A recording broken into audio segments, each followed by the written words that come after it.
So thank you for joining me today, Juliette. For everyone who's watching, I am speaking to the lovely Juliette Karaman. If you'd like to introduce yourself and tell the viewers exactly what you do. So my name is Juliette Karaman. I'm a Dutchie, but I've been in the UK, 28 years now. I'm trying to see which child I've had where. And I'm a relationship, touch, and intimacy expert. So most people, when I say that, kind of like, our relationship is fine. But fine is not good enough. And I find you, so I've done a bit of research on you. Oh! You've done quite a few things, so I feel like you're being a bit modest when you're introducing yourself. So Yeah. You're an author. Oh yeah. If you can let our viewers I'm an know. author. I wrote a book of poems last year and they just came through me. One day, sat down, wrote them all. I'm in the process of writing my book. I also have a few journals that I've created. I have my own proprietary method that I take people through. And I take especially couples through a 12-week touch reset. Because so often we're in relationships and people think like, it's gone a little bit stale, and there may be some memory in the body because of the way that someone looked at us, the way that someone handled us. And that's what over 12 weeks, I put the va-va-voom back into your relationship. So they're a bit spread out, but all four of them are Muslim. And I used to walk around with the orgasm expert, the pussy nose t-shirts on. And they're like, what the fuck, mommy? That's amazing. I know you've been through some things that we won't mention. Like I said, I've done a bit of research on you, and I think that shaped who you are, and well done for getting through that, but we won't cover that. I'm sure you will cover those topics in your book. And I do. If people want to find me, I cover it in quite a lot of detail. But it has shaped you, and I can see you are a role model in your own right because of what you've been through and how you're helping people now. Yeah. So, I read that, I'm going to rephrase it, an orgasmic meditation therapist. Is that correct?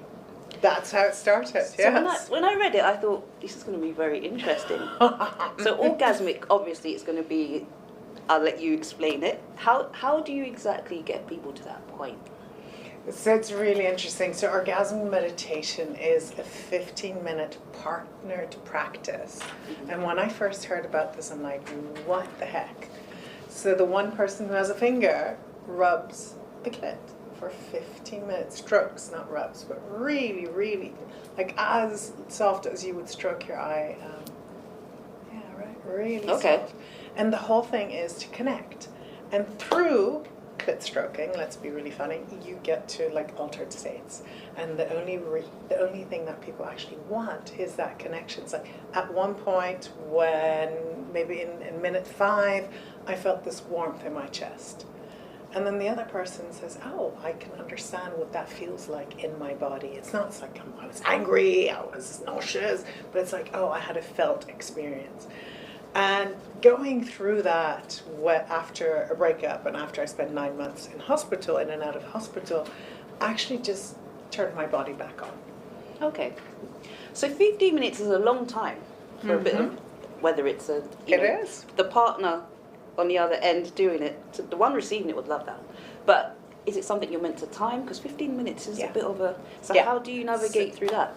So people put a timer on.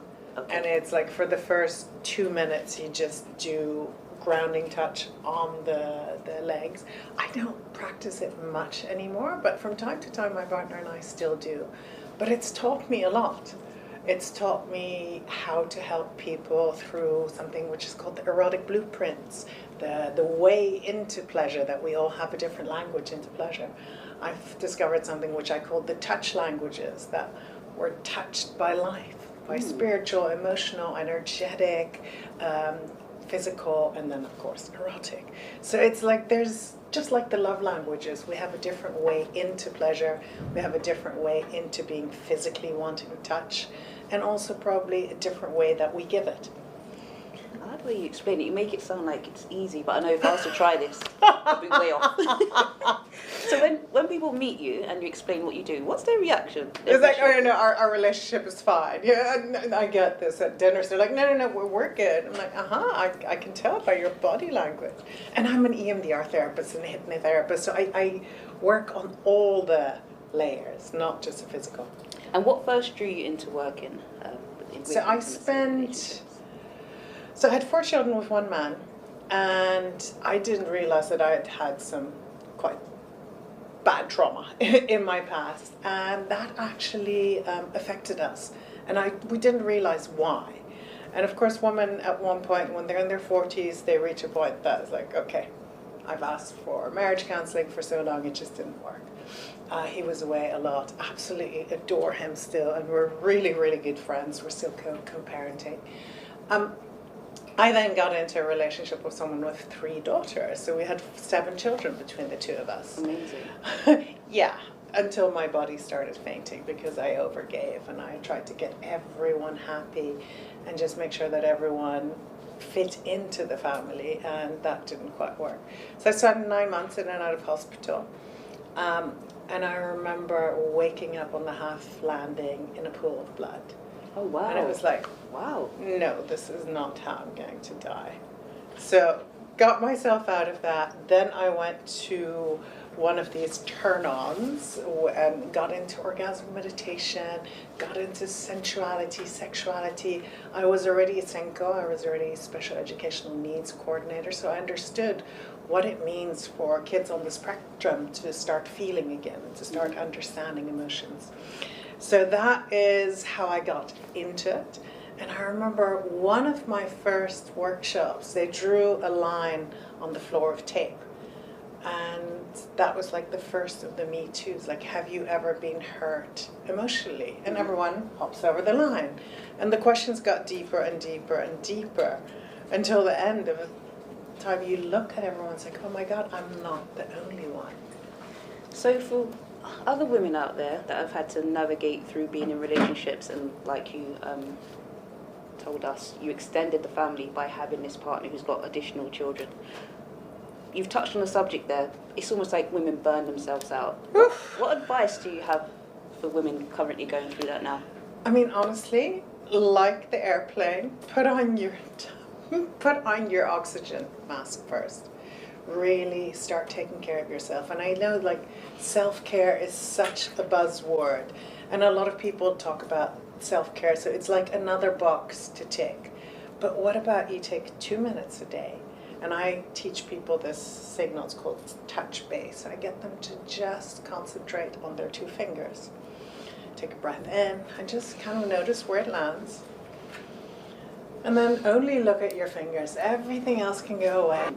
And allow those fingers to come closer.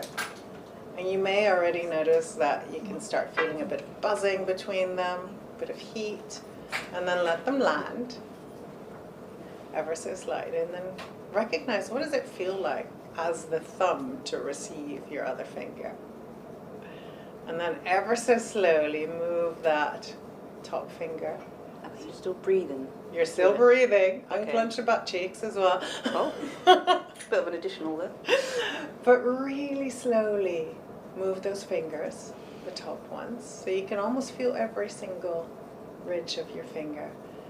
And this is using Chinese meridians, it's using EFT, emotional freedom technique. And I want you to recognize that there's no one behind you, there's no tiger behind you, there's nothing in the room, you're safe. So the more that you do this, the more that it anchors in that you're safe. So if you do this twice a day, and then if you're stuck in a queue somewhere and you're starting to get agitated, all you can do is just tap your fingers like that. Ladies have got this thing now where they clock it. Have you seen that? But this is a more refined, more meditative, more, Yeah. It's better for us. Yeah. Okay, so was there a moment in your life that completely changed how you understand connection? Yes. There were lots of moments, but I think probably the most beautiful moment is when I helped my sister pass over.